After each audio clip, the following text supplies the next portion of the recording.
Qu'est-ce qui s'est passé ces dernières semaines? C'est tout de suite dans le bot actu. Énormément de trailers ont été dévoilés ces dernières semaines, on en a recensé plus d'une trentaine. Ils sont bien trop nombreux. Parmi lesquels de l'animation avec de nouveaux opus des sagas comme Dragon 3 et Lego Movie 2. Et de l'horreur. Coucou. Avec un nouvel opus de la saga culte. Et qui fait revenir Jamie Lee Curtis, l'actrice du premier film, et cette fois elle est plus là pour déconner. En tout cas, je me demande quand est-ce qu'il va sortir ce film. PTDR. Et puis nous avons même Walt Disney qui nous rechante un de ses refrains récents préférés, l'adaptation en live de classiques de son répertoire. Après donc La Belle et la Bête, c'est cette fois-ci le tour de Dumbo. Ce n'est que Dumbo. Prévu pour 2019 et réalisé par Tim Burton. Ouais, mais au vu de ses derniers films, on sait plus si c'est une bonne ou une mauvaise nouvelle. Bah non, pas lui, puisqu'il s'agit du nouveau film de Damien Chazelle, le gars derrière, pour retracer l'histoire de la mission Apollo 11, qui a donc vu le premier homme poser le pied sur La Lune. Après Tintin, bien sûr. Ça y est, j'y suis. Ça sort en octobre et ce sera donc... L'actu série non plus n'est pas en reste avec pour commencer Brooklyn Nine-Nine, qui d'abord annulée a finalement été reconduite. Parti. Une autre série qui a failli elle aussi connaître un destin funeste. C'est Sense8, la série de SF des Wachowski qui a été d'abord annulée après une deuxième saison finissant sur un putain de cliffhanger laissant les fans dans cet état. Une indignation parvenue jusqu'aux oreilles de Netflix qui s'est dit Ok. Faites pas chier. et qui a donc finalement donné à la série une conclusion via un épisode final de 2h30 diffusé le 8 juin dernier. Et la news qui a suscité le plus d'émotions dans les sous-vêtements des fans est venue de la chaîne Adult Swim qui a annoncé la poursuite de sa série phare and Morty, et ce pour au moins 70 épisodes. Oh shit, motherfucker. Promettant par la même occasion un écart moins important entre les diffusions des saisons. Ouais, parce que bon là, va encore falloir attendre 1 an et demi. Quoi? Mais si vous trouvez ça trop long, eh bien j'ai une... Excellente nouvelle. Car arrive enfin cet été dans un esprit similaire la nouvelle série de Matt fucking Groening. Et ouais, le créateur de l'excellent show Futurama. Mais t'es malade, arrête. C'est un bébé. Ah oui, alors. Et des 10 premières excellentes saisons des... Revient donc le 17 août sur Netflix avec de l'Heroic Fantasy, l'un de ses premiers amours, dans un show appelé Désenchanté. comme la musique de Mylène Farmer. Ouvrons à présent une page jeux vidéo pour évoquer le salon de l'E3 qui se déroulait du 12 au 14 juin dernier, grand événement annuel pendant lequel les développeurs en profitent pour annoncer en exclusivité World Premiere. leur futur gros titre. On a ainsi eu droit à l'annonce de Kingdom Hearts 3, le jeu qui réunit tous les personnages emblématiques de Disney est de retour 15 ans. après le dernier et s'ajoutera au casting la Reine des Neiges. Non. Côté Microsoft, il y a eu annonce et confirmation de jeux comme Gears of War. 5, mais aussi Halo Infinite, le prochain gros chapitre prévu pour cette année de la saga. Chez Sony à présent, moins de surprises et plus de gameplay avec les images du très attendu The Last of Us Part 2, mais aussi l'étonnant Ghost of Tsushima, déroulant un open world dans lequel on devra en tant que samouraï défoncer du mongol. Allez-vous-en, putain de mongol de merde. Mais aussi le fameux prévu pour septembre et dans lequel j'espère qu'on aura droit aux mêmes super répliques que dans celui de 2004. C'est moi, Mysterio. Mysterio? Tiens, comme le nom des céréales que j'ai mangé ce matin. Nous avons aussi Death Stranding, le prochain jeu d'Hideo Kojima qui a bien sûr beaucoup fait parler mais sur lequel c'est le complet. Tout ce que l'on sait, c'est qu'on y trouvera Léa Seydoux ainsi que Daryl de The Walking Dead. ou encore Mads Mikkelsen dont je suis amoureux. Le studio Capcom a lui annoncé 5 ainsi qu'un très beau remake de le studio Bethesda a lui lâché les images d'un nouveau Ça va chier. mais également l'annonce de Elder Scrolls 6 qui fera donc suite à Skyrim, ainsi que de nouvelles images du prochain Fallout. intitulé Fallout 76 qui sera donc pour la première fois en multijoueur. Un monde multijoueur commun et dynamique. L'un des gros événements de cette E3 c'est aussi bien sûr les premiers retours extrêmement positifs sur Cyberpunk 2077, le studio polonais CD Projekt. et les gars derrière The Witcher 3 et qui vont semble-t-il encore tout baiser avec ce coup-ci ce qui semble être un espèce de mix entre Mad Max et Blade Runner. Qu'est-ce que là cette folle? Je vais te le calmer moi. Et enfin nous avons qui a conclu le bal avec plusieurs annonces parmi lesquelles nous avons surtout retenu Super Smash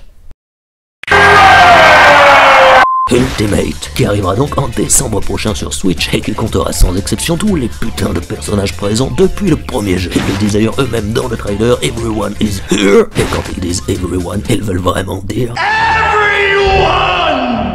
Et on passe à la... Nous avons bien sûr le groupe Gorillaz qui est revenu un an seulement après leur dernier album avec ce coup-ci The No Note. Un nouvel album annoncé notamment par le biais de ce clip, encore une fois chapeauté par le talentueux Jimmy Elliott. J'ai jamais comment on dit, ça me casse les couilles. Un clip aux aspects très summer et dans lequel on retrouve en plus des habituels membres du groupe, eh bien Jack Black. Yeah! Ainsi que ce type, c'était le gars des Super Nanas, vous en souvenez? Bon, sinon pour le reste de l'actu musique, eh bien on va passer en mode hip-hop. Hip-hop US dans un premier temps, puisque l'actu a été rythmée notamment par la mort tragique à seulement 20 ans du rappeur XXX, non pas lui. Vin Diesel, nom de code Triple X. Non, je parlais de XXXTentacion, qui a été abattu au volant de sa voiture le 18 juin dernier. Ah, monde de merde.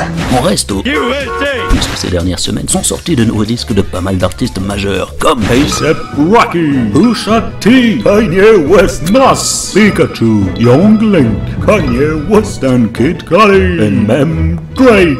Mais dans tout ça, c'est surtout Beyoncé et Jay-Z qui ont fait le plus parler, avec un album en commun sorti en mode surprise, appelé Everything is Love, et illustré avec ce clip intitulé Ape Shit. Un clip très politique donc, avec pour thème la représentation des Noirs dans l'art et tourné dans le musée du Louvre, putain. Eh ben Bibi, calme-toi. Et on passe au hip-hop belge qui cartonne pas mal en ce moment. En témoigne le succès cette année de Romeo Elvis. C'est l'heure de les baiser fort. Et ouais, c'est le mot d'ordre. Et du coup, ce mois-ci, on a eu droit à Jean Jass, le duo fantasque de plus en plus en vue qui ont au passage une super émission dans laquelle ils bouffent et fument des joints. Le sens de la vie, quoi. Aujourd'hui, on bouffe bien, on s'explose, comme d'habitude. Bref, ils ont livré début juin leur troisième projet Double List 3. Et enfin, bien évidemment, nous avons le retour aux affaires de Damso-Fi. Lol, Damso, le rappeur qui a bien enculé le game et qui semble continuer dans sa lancée avec son univers sombre teinté de poésie et d'hardcore exprimé dans un je m'en bats les couillisme rare. Son troisième album, Lithopédion, sorti le 15 juin dernier, est déjà un putain de succès, boosté notamment par le titre Smog Gogo. Qui est devenu le titre le plus écouté en streaming après 24 heures. Un record qui n'a pas tenu très longtemps car en France, ce coup-ci, le 22 juin, un autre artiste dans le genre niquage de charts revenait dans le game après un an d'absence. Il s'agit bien sûr de... avec le son à l'ammoniaque. Et non pas... l'arsenic. Oh oui. Annonciateur de leur nouvel album, et ils ont tout pété en termes de stats, battant donc le record de stream de Damso précédemment cité, confirmant donc leur incroyable succès depuis maintenant 3 ans. J'en ai changé la putain de ta mère. T'as cru quoi? Et on passe au rap nord-coréen à présent où... ben non, c'est vrai. Par contre, là où la Corée du Nord s'est illustrée, c'est durant la rencontre historique avec son leader Kim Jong-un et le président américain Donald Trump, qui a finalement eu lieu le 12 juin dernier sur l'île de Sentosa. C'est merveilleux. Et qui a donc vu les deux Lascars interrompre le concours de beat qu'ils se livraient depuis plus d'1 an afin de se capter pour faire la paix au cours d'un sommet où il a largement été question de la dénucléarisation de la Corée du Nord. Vous savez, pour éviter ça. Un événement plutôt positif, donc il faut tout de même accorder ça à Donald. Positive attitude. Puisque cela a permis d'assouplir les relations tendues depuis des décennies entre ces deux pays. Bon, par contre, à côté de ça, Donnie s'est quand même rapidement retrouvé dans ses travers habituels, à savoir faire gueuler les gens. Le meilleur exemple récent étant certainement au niveau de sa politique l'application de la tolérance zéro, comme le film avec The Rock. Faudra faire vérifier. Immigrés clandestins rentrant illégalement sur le territoire US et qui consiste à les séparer de leurs enfants si jamais ils les embarquaient avec eux dans le passage. Oh, ça c'est pas très gentil. Indignation à laquelle même le pape François s'est mêlé. Et dans le style indignation, il y a aussi eu les grosses manifestations qui ont ponctué sa visite au Royaume-Uni, puisqu'il a été accueilli là-bas par une caricature le représentant en bébé. Et puis aussi bien sûr les critiques, dont certaines venant de son baiser. Une rencontre pendant laquelle il a pris le parti du président russe en 2016. Une attitude perçue donc comme un baissage de froc devant Vladimir et qui a été qualifiée par la classe politique US de honteuse, faible et même carrément contre notamment la naturalisation d'un Yamakasi sauveur de gosses. Yamakasi et la célébration de la Coupe du Monde. Voilà qu'éclate le premier gros scandale de son mandat, l'affaire Benalla, soit le dévoilement par le journal Le Monde d'une vidéo datant du 1er mai montrant Alexandre Benalla, un type au comportement quelque peu brutal, et également ex-collaborateur du président qui était notamment chargé d'assurer sa sécurité. Caresse-moi, caresse. En train de tabasser des manifestants. Le problème, c'est que le gars n'étant pas flic est donc dans l'illégalité la plus totale et en plus de ça, jouirait de nombreux privilèges accordés par l'Élysée. Une affaire trouble dont Macron semble assumer l'entière responsabilité. S'ils veulent un responsable, il est devant vous. Qu'ils viennent le chercher. On y va les hommes. En tout cas, tout cela n'arrange décidément pas son profil de méchant de James Bond, auquel certains le comparaient déjà sur Twitter. Car avec un homme de main aux méthodes brutales à son service, eh bien d'autres grosses brutes viennent en tête. En sport à présent, je ne sais pas si vous avez remarqué, mais... Les Bleus sont champions du monde. Et ouais, malgré le fait que les médias ont été assez discrets là-dessus. C'est effectivement le résultat de cette 21e Coupe du Monde de foot qui avait donc lieu en Russie. Welcome to Russia. Une coupe assez étonnante quand on y pense, puisque les gros favoris ont rapidement été éliminés, là où les outsiders ont eux bien réussi à se démarquer. Même la Russie d'ailleurs, qui a tenu jusqu'en quart. Bon, par contre, j'aurais pas aimé être l'entraîneur de l'équipe qui a dû rendre compte de cette défaite à Poutine. Nous ne tolérons aucun échec. La France a, elle, eu un parcours pourtant loin d'être glorieux, au vu des premiers matchs assez poussifs. Vous valez mieux que ça. Mais a su monter en puissance à partir des 8e, bien aidé notamment par les qualités de joueurs tels que... et sa vitesse de pointe. Bip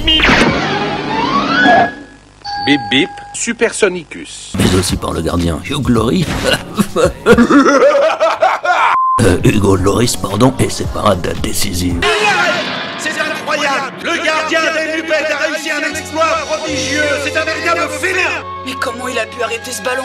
Mais aussi les défenseurs Umtiti et Varane avec leur but de la tête, ainsi que bien sûr... Tout ça les a donc menés à cette fameuse finale, gagnée 4-2 face à de valeureux Croates. Et là-dessus on peut d'ailleurs... Oh attendez, non Griezmann c'est la finale du mondial, évite de faire Fortnite s'il te plaît, oh merde. Bref, c'est donc le deuxième titre mondial pour la France, et ce pile 20 ans après la fameuse victoire de 98. Un étonnant point commun à ces deux victoires, c'est bien sûr... Puis, après avoir donc gagné la coupe en tant que capitaine en 98, la soulève à présent en tant qu'entraîneur en 2018. Il est ainsi le troisième à qui ça arrive dans l'histoire du foot, putain de merde. Il est arrivé ce vieux dégénéré. Et évidemment, vous n'y avez pas échappé, la célébration a eu lieu partout, sur le terrain dans un premier temps, puis dans les vestiaires, avec Macron sur les Champs-Élysées. Oh, Champs-Élysées. Et puis à l'Élysée, et oh attendez, non, mon Dieu non, qu'est-ce qu'ils font? Non, non. C'est pas malheureux. En tout cas, c'est beau de voir le peuple français ainsi uni pour célébrer ses footballeurs. Mais par contre, autant pour les passionnés de foot, c'est logique d'être aussi euphorique. Mais pour les autres qui attendaient juste une occasion de faire la fête et d'être en mode eh ben, pas besoin d'attendre le foot, hein. La France est déjà championne du monde de judo, avec les incroyables 10 titres mondiaux de Teddy Riner. Champion du monde. Mais aussi le marche à pied avec Johan Diniz. Le mec en a chié, putain. Et ce même au sens propre avec les JO de Rio. Et dites-vous qu'on a aussi la plus grande équipe de tous les temps en handball, avec 6 titres mondiaux. Et l'équipe féminine de ce même sport a gagné un titre mondial il y a à peine 7 mois, putain de merde. Mais bon, pour tout ça, y a pas de... C'est jour de folie. Et sinon, pour ce qui est des résultats du dernier mois dans les autres sports, eh bien on a pris les mêmes et on a recommencé, puisque Rafael Nadal en tennis a encore gagné Roland Garros pour la 11e fois.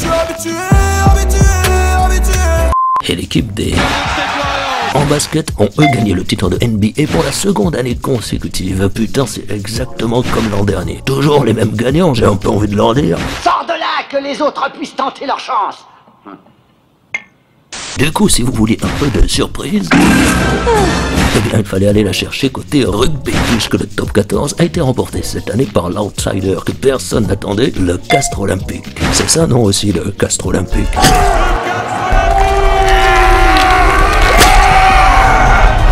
Et maintenant, préparez les confettis, car voici les sorties du mercredi. Alors, parmi les films proposés en ce moment, on voulait vous parler d'une comédie française. Ah ouais, tu fais pas ça. Et non, celle-là fait envie puisqu'on la doit au réal-compositeur farfelu Quentin Dupieux, qui nous livre au poste avec Benoît Poulvorde, le gars du Palmacho, et même le rappeur qui décidément kiffe bien le cinéma en ce moment, car je rappelle qu'il était déjà aussi à l'affiche du film d'animation Motherfuckers. Et puis sinon côté US, on peut dire qu'Hollywood a de la suite dans les idées. Puisqu'on a dans un style familial Jurassic World 2, suite sans intérêt, déjà sans intérêt, Jurassic World 1. Ah, qu'est-ce qu'il disait déjà, Jeff Goldblum? Vous êtes hissé sur des épaules de génie pour accomplir quelque chose le plus vite possible. Et avant même de savoir ce que vous aviez, vous l'avez emballé. Et maintenant, vous le vendez. Voilà, vous allez le vendre. Mais nous avons aussi Ocean's 8, suite et spin-off de la trilogie de braquage Ocean's, avec cette fois-ci un casting entièrement féminin. Et puis dans un style bien moins familial, nous avons donc la suite de Sicario, avec toujours le bon vieux Benicio del Toro. Vient ensuite Ant-Man 2, la suite des aventures du mini-héros, mais bon ça, on n'a pas grand-chose à dire dessus parce que... On s'en branle. Et ce, à l'inverse de... Mission impossible, Fallout. Le retour de la saga d'action culte qui, au vu des critiques sur ce dernier opus, s'impose vraiment comme l'une des meilleures sagas d'action de ces dernières années, et ce évidemment grâce aux cascades de taré de Tom Cruise qui semble aller toujours plus loin, toujours plus haut, toujours plus fort. Après donc le putain d'immeuble de 2 milliards de mètres dans le 4 et le putain d'avion de la mort du 5, eh bien cette fois je ne sais pas trop à quoi on aura droit, mais je peux vous dire que ce sera plus impressionnant que ça. Wow. Et enfin, une autre suite nous intéressait particulièrement côté animation, avec les Indestructibles deux, toujours chapeautés par le génial Brad Bird, qui nous montre à quoi ressemble un vrai film de super-héros, n'est-ce pas Marvel? Possible. Le tout avec une musique James Bondesque qu'on chantonne en sortant de la salle. Et puisqu'on parle de films d'animation, j'en profite pour émettre une idée là comme ça. Et si pour faire les voix des personnages, on prenait de vrais comédiens de doublage plutôt que les célébrités du moment? Hein, ça éviterait un résultat aussi dégueu que ça. Non, parce qu'on se souvient tous de Squeezie pour Ratchet & Clank, de Grand Corps Malade dans Toy Story 3, et maintenant de Luan dans Les Indestructibles 2, qui succède ainsi à Laurie dans le premier. Vous vous souvenez de Laurie? Ou encore Antoine Griezmann qui doublait Superman, et oui, dans Batman Lego Movie. C'est vrai qu'il est tellement charismatique, quel putain de bon choix! Je suis Superman, là ma super tough, je suis Superman, là ma super tough. Et on termine comme d'habitude avec vos commentaires et réactions juste après ça.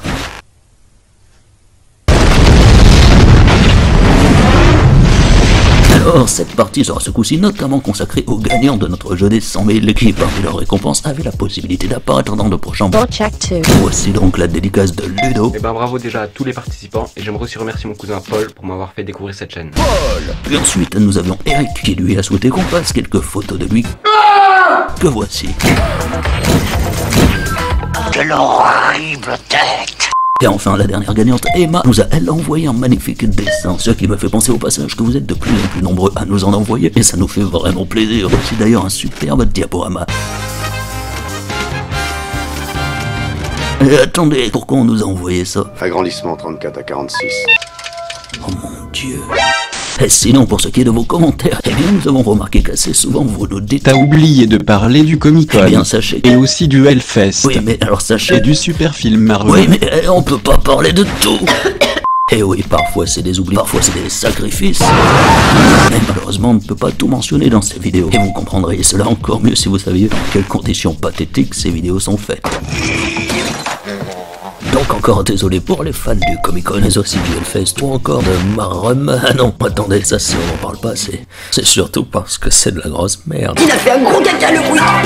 Allez, sur ce, j'espère que vous avez apprécié ce dernier Botchactu de la saison. Ah oui, on va faire une petite pause pour cet été. Et vu que le temps qui séparait chaque Botchactu était déjà plutôt long, autant dire que le prochain épisode arrivera dans 18 mois. Oh, arrêtez, c'était pour déconner.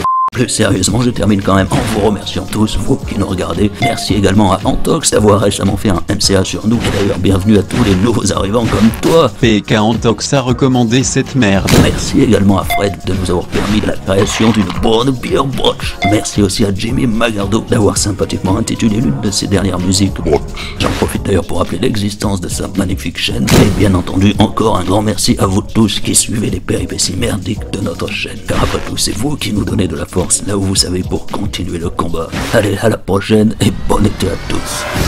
Hey, don't botch. Hey, please don't botch.